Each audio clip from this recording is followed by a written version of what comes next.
Good morning, everybody. Welcome to Solidarity Live. It's, as always, Jocelyn here at Social Security Works and act.tv. And I am so honored to be speaking today with Nancy Altman, the president of Social Security Works. Nancy, how are you this morning?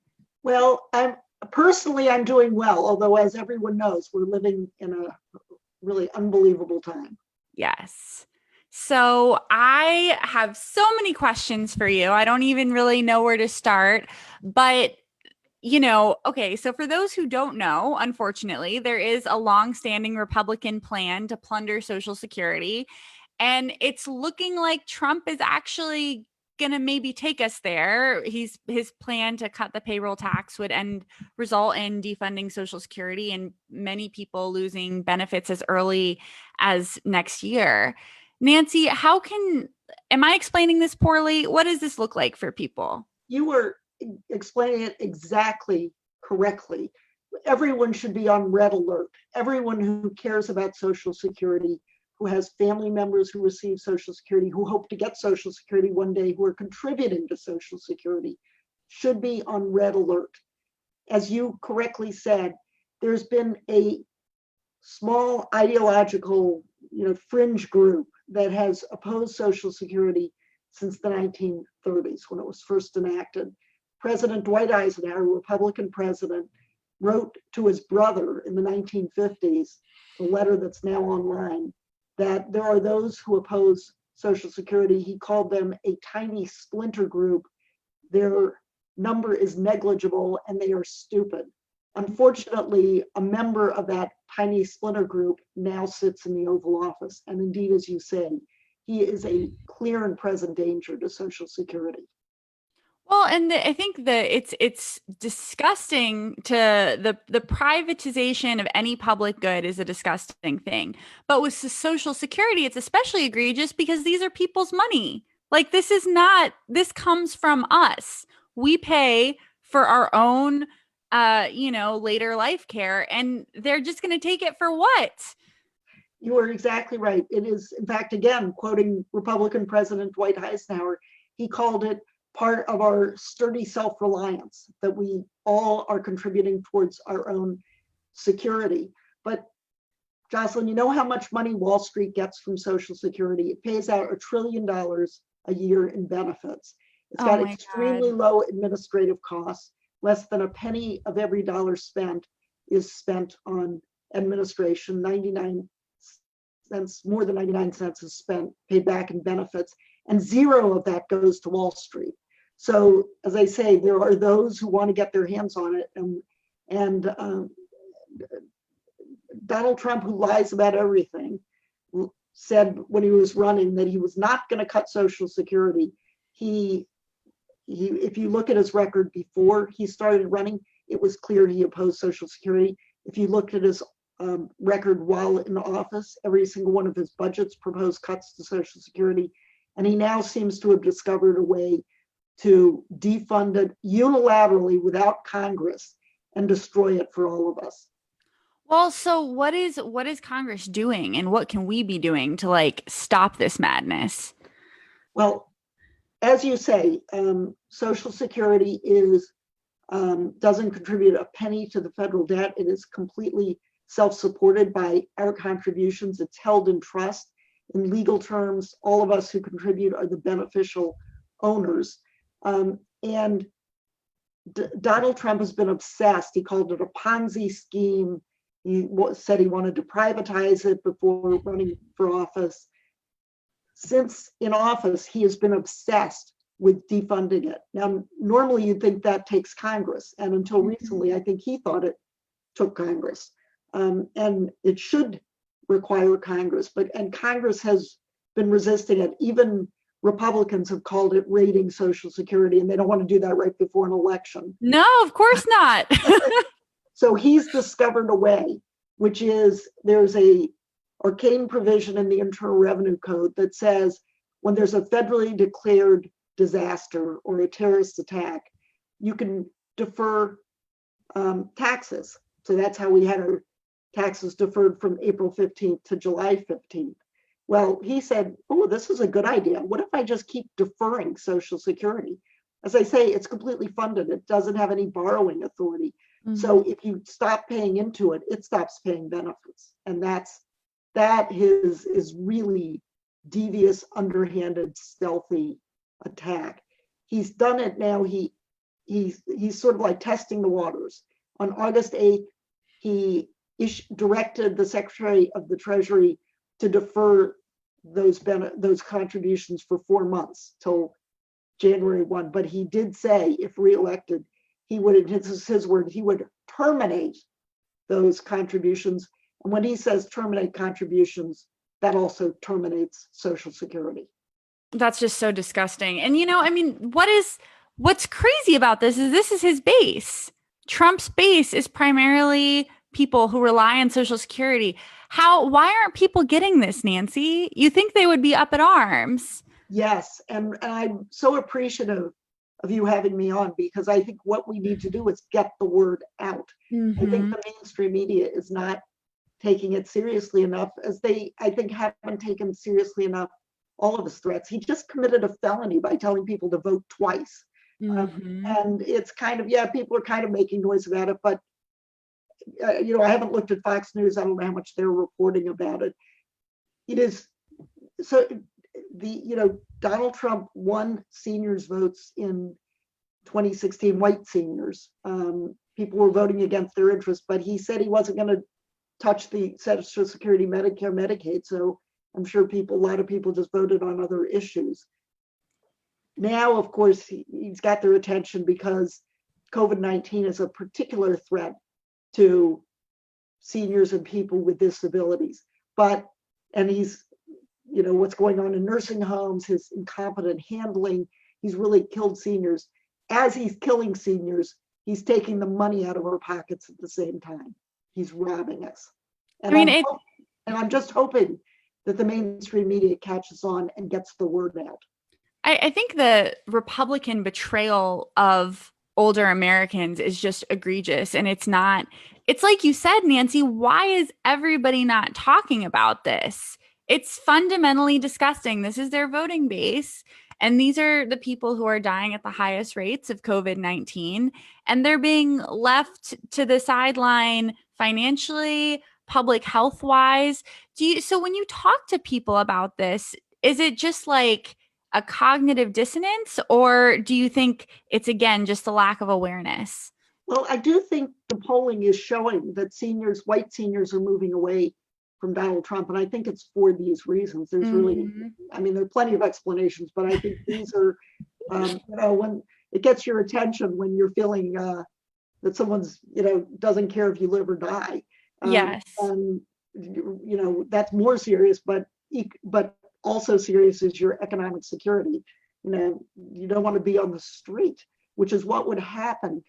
2 out of 3 seniors rely on Social Security for most of their income. So this is an issue that, there are these kind of stereotypes of greedy geezers, living in these gated communities and playing golf the way Donald Trump does. But most seniors are just above the poverty line. And Social Security is what the difference is. So it should get their attention. I think it's starting to get their attention, but there is this sense that, he's just talking, we need Congress. Congress will stop him. But don't forget, if he gets reelected, he will not be accountable to anyone. He will have the veto pen. So even if a majority of Congress wants to stop him, they won't be able to. If he keeps deferring, he'll have all the leverage because they will need a veto-proof majority to stop him. And we don't have that. I don't think we're going to, I'm hopeful that we will have, I'm hopeful we'll have the White House and the Senate and the House after the election. But if we lose the presidency, even if we have the Senate, we're not going to have a veto-proof majority. Right. And, it's very, I think a lot of this can feel so heady and so policy heavy for people. They don't really get how, like you're saying, Nancy, this is really urgent.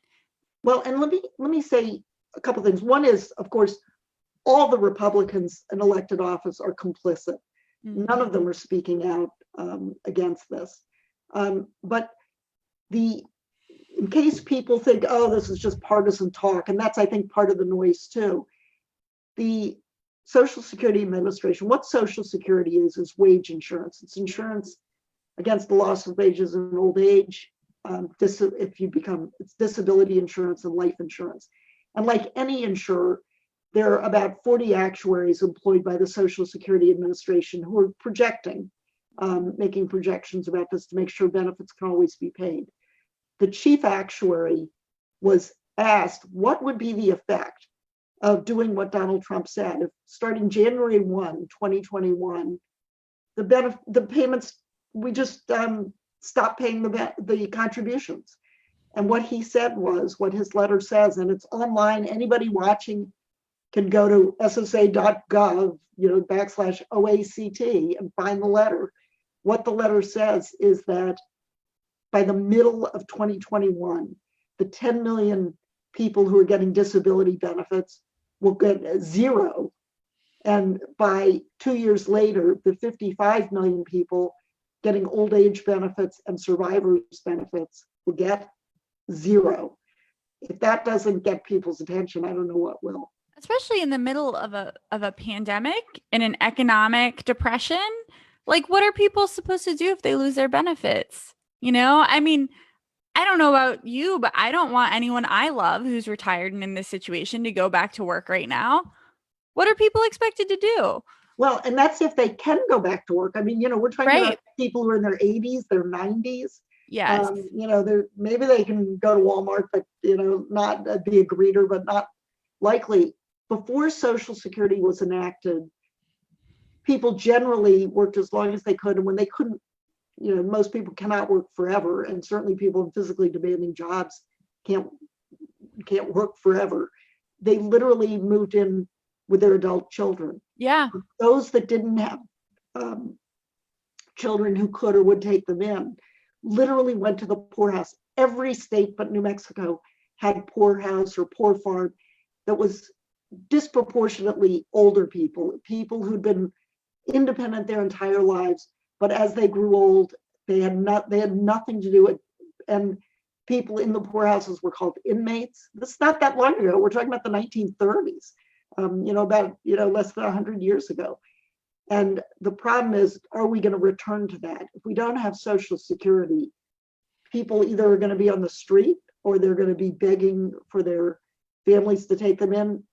Now, the difference between the Great Recession about a decade ago and the Great Depression was hidden in the shadows of the unemployment figures during the Great Depression were children and were the older parents, because that's who was being supported by those wages that were lost. In the Great Recession, not only did Social Security continue to pay benefits in full and on time, when people joke, the 401ks, those who were fortunate to have 401ks saw them disappear or had to withdraw funds from them. Social Security kept paying, and seniors were able to help their adult children. So that's the world we have now. That's the world, it seems to me, we want to build on it. Joe Biden is for expanding Social Security. The Democrats are for expanding Social Security. There really couldn't be a clearer choice. The Democrats are for protecting and expanding Social Security. The Republicans are for defunding and ending Social Security as we know it. Well, and again, it's so blatant. This is not a small government act, which is what I think people miss. There's this idea, the conservatives just want less government interference. No, they don't. They want to take your hard-earned money and give it to their rich friends. Exactly. And everyone says about Donald Trump, and I don't know, I guess it's a strength and a weakness, that he says the quiet part out loud. So the Republican Party, today's Republican Party, unlike Dwight Eisenhower's Republican Party, are part of that tiny splinter group that wants to end Social Security. But they're smart enough to say, we want to save Social Security. We want a bipartisan solution, all these things. What Donald Trump says is, hey, I could kill I could shoot someone in broad daylight and still win re-election. So I think he's testing out, gee, I guess, let me see if I can kill Social Security in broad daylight, announce that I'm going to do it, and see if I win re-election. And it's up to us to make sure that doesn't happen. Do Yes. you think, I mean, so, okay, with this, so it sounds like on our to-do list to save Social Security is get Trump out for sure. So win the election, win the Senate. What should, if I want to call my congressman with an angry thought, what can I really say? Why did you let it get this far? I think if you want to call with an angry thought, is to say, I want you to disavow what Donald Trump has done. I want you to, speak out and tell him that it is not up to him to defund this program. And then I would say, and I want you to tell me, are you for expanding or cutting Social Security? Mm-hmm. People should not be let off with these platitudes about, I want to fix Social Security or I want to save Social Security. It's not broken. It's not broken. The question is, do you want to expand it or do you want to cut it? It's a question of values. And fortunately, as polarized as the American people are, poll after poll after poll shows we are not polarized about Social Security. Tea Partiers agree with union members that we should not cut Social Security. We need to expand Social Security. That's interesting. That's where the Democrats are. The Republican members are really out of touch with their own constituents. Well, and yeah, that's so interesting. I didn't know that. So Tea Partiers are pro Social Security. Absolutely, because they tend to trend older. They tend to be dependent on it. And we all know people. In fact, my very favorite, I shouldn't say my very favorite, but one of my polls that I just love was one that was conducted in March of 2016. So in the middle of the last election, presidential election, and still on the ballot were Donald Trump and Kasich and Ted Cruz, Hillary Clinton and Bernie Sanders. And the poll asked people who they supported and then asked them a series of policy questions where they stood. And so one of the questions they asked was about Social Security. The interesting thing was all of them, including Ted Cruz's own voters, agreed with Bernie Sanders about Social Security. What? None of them agreed with Ted Cruz, who they were voting for. I need to find this. What is that? It's a Pew poll, March 2016. Oh my God. But it just goes to show that the Republicans have really been good about not being clear of what their position is. And even Donald Trump understands the politics, which is why he said he wouldn't cut it. So today he talks about the payroll tax. It's very important to understand that this is not a tax the way the income tax and the excise tax. And of course, we all want to cut taxes, blah, blah, blah. Of course.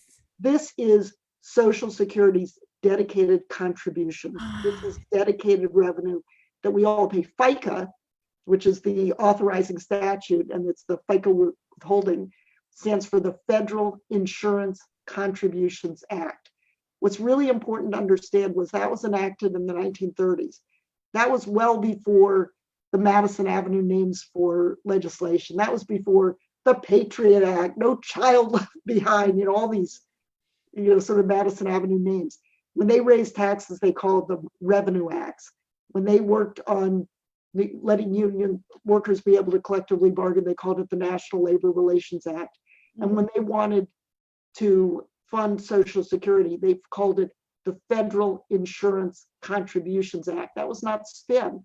They were setting up an insurance program, and the insurance contributions, or today in today's parlance, would be premiums. That's what all of us are paying into Social Security. Yeah. That's what Donald Trump is trying to get rid of. I love that you say Madison Avenue names, because that is what they do. They take something terrible and give it a great name. Like, I want to be a patriot. Patriotism is good. It should be the we're spying on you for no reasons act, because that is way more honest. Exactly. Exactly. And, but you're right. It's just so not intuitive. Like, I had to read, okay, so what does cutting the payroll tax mean? Why would your average person know how that works? And it's just, it's crazy. Especially because we've already seen things like you're talking about homelessness and we're already dealing with that with COVID. How can Republicans justify exacerbating what is already a national emergency? Do you think they just don't care? Well, I think it's a couple of things, and I think it really goes back to the point we were talking about before, and that is one reason I think some people don't realize Social Security is under attack is because of the language, that it's become common to call these, even though they're insurance contributions or premiums, to call them taxes. And so, and they don't even say Social Security taxes, they call them payroll taxes. So it sounds like, oh, well, that's a good thing. And I think a lot of people don't make that connection. And I think that's intentional. There's been a real effort to, it's the death tax rather than the estate tax. It's the, entitlements rather than mandatory spending or Social Security contributions. So I think that's a piece of it. And I do think that the people who are currently in charge of the federal government, the Republicans, are a really radical group. I mean, they obviously don't believe in democracy. They're happy to gerrymander and all of that. They talk about small government, but they clearly don't believe in small government. They will shovel tons of money to defense. That's just what they want the government to spend on. They're clearly not concerned about regulating because they're more than happy to regulate women's bodies. What they don't like are these programs that don't benefit Wall Street, and Social Security is one of them. So I think they've had their knives out for this program since it began, and they now are in power, and their constituents don't agree with them. So they're trying to figure out how to do it without getting thrown out of office. I think you break that down so beautifully, Nancy, because it is overwhelming to be like, how is this even happening? But it's what you just said. We have a radical niche of the Republican Party that fundamentally doesn't believe in democracy, and they're the ones with the reins. That's exactly right. And they're not representing their constituents. No. Because the polling shows that their constituents don't, certainly on this issue, their constituents don't agree with them. And it's just like, yeah. And it's difficult because I always feel uncomfortable. Like you don't want to tell people with kids and jobs to be like, you need to sit down every day and read 4 issues of the newspaper. But people do need to stay informed because this is really bad what's going on with Social Security, with the climate, with healthcare. We've relied on this assumption that the government is governing for our public good, and that's fundamentally not happening right now. I think that's exactly right. And there are so many. You would think that most people would just, on moral grounds, would just see, the name calling and the bullying and all of that would be enough. But if it's not, look at the bread and butter issues. I mean, obviously, this Republican Party in the Senate that has not held Donald Trump accountable, and Donald Trump we've got 4 or 5% of the world's population and about a quarter of the deaths from COVID-19. We are all, we're having this by Zoom, not in person. I know, right? Because of the pandemic. He has wrecked the economy. And now, if he's reelected, he will be completely unbound. The Republican Party has shown itself just to be totally complicit with what he does. They'll let him do whatever he wants. And he has made it clear that what he wants to do is undermine our economic security. He wants to take away Social Security. And, meanwhile, the same class of people, their profits are just going up. Yes. Yes. I mean, and in fact, an important point I like to make about Social Security, the Republicans like to talk about saving it or fixing it. Social Security is a solution, and expanding Social Security is a solution.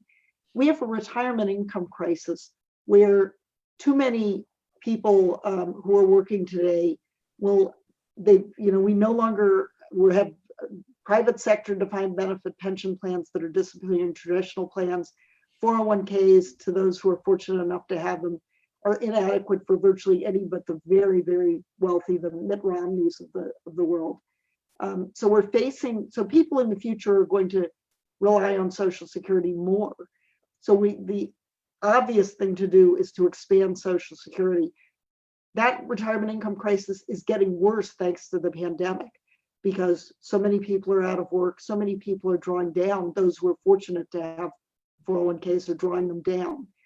We also have really immoral income and wealth inequality. But again, if you don't care about the morality, it's very destabilizing of our society. And it's getting worse because of this pandemic. I mean, you can see what's happening to Wall Street profits and to billionaires. I mean, the idea of billionaires just doubling and tripling their wealth while everyone else is facing evictions and are food insecure. Expanding Social Security is a solution to that too.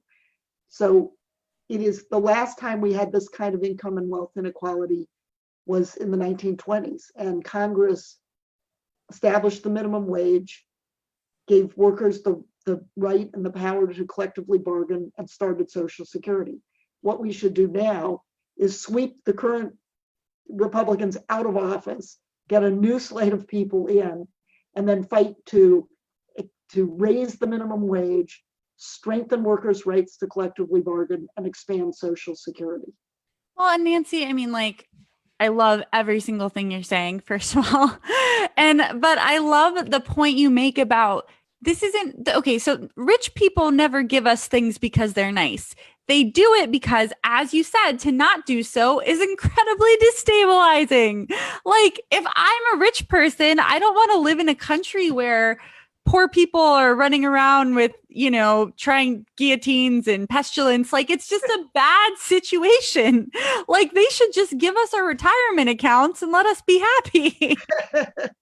Well, and the point is, and it's a cliche to talk about the rising tide lifts all boats and all of that, but it is true that we all are better off if each of us is better off if we're all better off. Yes, that none absolutely. of us is better off if there are people who are homeless, even if we're not homeless. Mm-hmm. People are not better off if there are children who are not well educated, if can't get a good education, or if people graduate from school with mountains of debt. And we're certainly not better off if old people can't afford to support themselves and are either on the streets or begging, knocking on the door of their adult children. Sometimes, people want to live with extended families. That's great, but it should be a choice, not a mandate. So I think people are short-sighted. The billionaires are short-sighted. I mean, climate change is another one. Yeah. How can people working in the fossil fuel, don't you care about your grandchildren? I mean, yes. Even if you don't care about yourself, but it is this point about that somehow, and Donald Trump really epitomizes it, that he thinks if you're not making money, somehow you're a loser, as opposed to you're public spirited. Oh, absolutely. I mean, and that is something, we have to fight this politically and culturally, this idea that exorbitant wealth is a sign of success, instead of frequently it's kind of a sign of sociopathy. Like, let's be honest. or the good fortune, yes, yes, who you're born to. True. Donald Trump was not only fortunate, he inherited a lot of money, and he bankrupted, he's lost a lot of it, and now he's using the office to in such ways to enrich himself very publicly. And his children. When it comes to the Biden campaign, what are they doing well, and where do you think we should be pushing them? Well, the good news is that they are very good on policy. Joe Biden has come out in favor of expanding Social Security and lowering the Medicare age to 60, which I think are both extremely important policies. And they understand that seniors may be a group they can win, and they've been putting out a number of good tweets and editorials, op-eds, and ads. So that's all they're doing. That they're doing well. What I would push them on, and I think I would wait until they're in office, and then I push them as hard as I could, and that is that, again, Social Security is a solution. The people, Franklin Roosevelt and the others who created it, understood it as basic economic security. They had a much more expansive vision of what Social Security is. So they actually thought there should be universal guaranteed health care. And they advocated long-term and short-term disability, in which would, and we got the long-term disability, but we still haven't gotten short-term disability. Within short-term disability, which should be sick pay, it should be family leave, it should be any time that we have to leave the workforce, and we need a replacement of those wages. So I think, and they settled for Medicare as a first step to Medicare for all. So I think that Joe Biden is kind of in the middle of the Democratic Party right now with expanding Social Security, but I think it should be expanded much, much more. And I think we should interpret it the way the founders did, which means basic education, universal childcare, child paid family leave, paid sick leave. That all fits within the umbrella of Social Security. You're making me happy. Can you imagine a country where that would be so nice, where people could just work and not have to worry about getting bankrupt over a cancer diagnosis and just live their lives. That's right, with a basic sense of security. I think, and you know, there's, again, this is sort of right-wing talking points that somehow, you know, makers and takers, and there are people who will be lazy and all that. It's quite the opposite. I think if people know that they have a foundation under which they can't fall, that frees people up to take risks, to be entrepreneurs, to to open a new business, to explore your interests, to go back to school. There are so many things that could be done. I think it will free us. It will make us, and I think that the values of freedom, I think, let me make sort of a more general point, and that is that I think the reason that Social Security is so popular across the political spectrum is that it embodies basic American values. Yes. It embodies the value of, you know, the harder you work, the more you get. That your benefits are dependent on how much you contribute.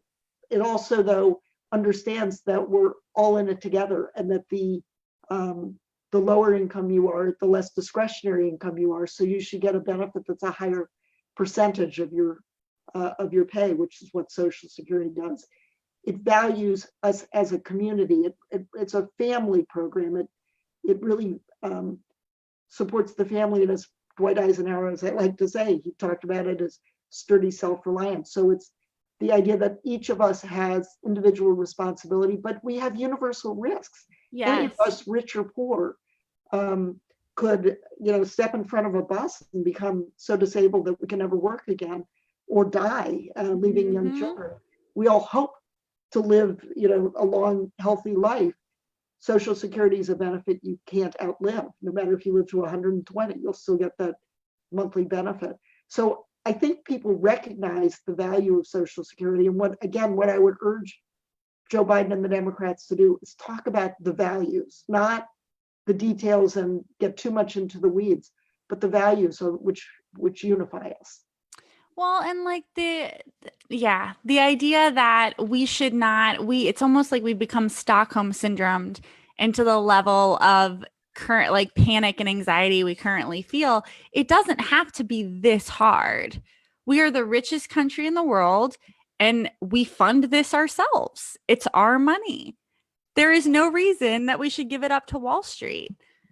No, and I love the way you phrase that, because it is a kind of Stockholm syndrome. We need to free ourselves from these bonds to really see clearly what is going on. Yeah. And it's hard because the people who do not share our values, Donald Trump, Mitch McConnell, and the other Republicans who are complicit in what he's doing, you know, Mike Pompeo, you go through the whole list. They want to hide the ball. They do not want us to see what is going on. And that's why we can't just listen to their words. You can't just listen to those speeches at their convention. You have to look at what he's really doing. And what he's done is undermined. He's, gone after the post office. He's now saying that people who serve in the military are losers. He it's gone against a free election. He's telling people to go out and vote twice. I mean, let's look at his actions. The all of everything you just said, I feel like we could do an entire 3-hour what is going on with this about, because he's encouraging people to commit felonies. What is that? Why are people like, oh, that's normal? It's not. Well, and speaking of felonies, I mean, here you've got one of his supporters who goes to Kenosha and murders 2 people, brings an AR 15 and murders 2 people and seriously wounds another.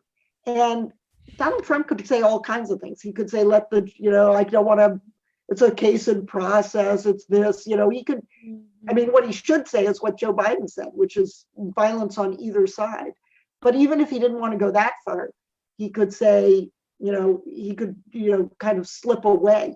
But what does he go? He goes out and basically encourages other people to take law into their own hands, take their guns and shoot whoever happens to walk into their path. Yeah. That is why, as you say, it's Stockholm syndrome. It's why people feel so threatened under this guy, because he's unleashing forces that are extremely dangerous. And it's been well documented by so many people that this sort of racialized, or even if it's even the things that aren't racialized, this violent instigation is terrifying. You have a small but armed portion of the Republican constituency that wants to start a civil war. Yes. And the president is like, yeah, that seems right. Both sides have fine people on them. We can't, this isn't normal. None of this is normal. No, and it really is. And that's why, I mean, there are so many, this election, it's a cliche to say, oh, the most important election coming, but this one really is, because we have someone who really, I don't want to start with my conspiracy theories about Donald Trump and Russia, but even, if you don't believe the tape exists or whatever it is, whatever they have over him, even if you don't want to go that far, it's clear that he is undermining a free press, that he is undermining free and fair elections, that he is driving wedges everywhere he can, that he is basically appears to be wanting to start a race war. He's, it's just unfathomable to me that you could have someone who's in power and still has 40% of the support of 40% of the electorate, who is such a danger to all of us. I mean, we have our political views, we have our policy differences, but we all reside in the same country. And that if this becomes unstable and turns into Syria and there are bombs going off, right and left, that can affect anybody. We want a stable country, and this guy is not. He's bringing us exactly the opposite. And if he stays in power 4 more years, it's hard to imagine just what will happen. It's very, very dangerous. Well, I really appreciate you bringing that urgency home for people. Like, we have 2 months till the election, which is crazy. Yes.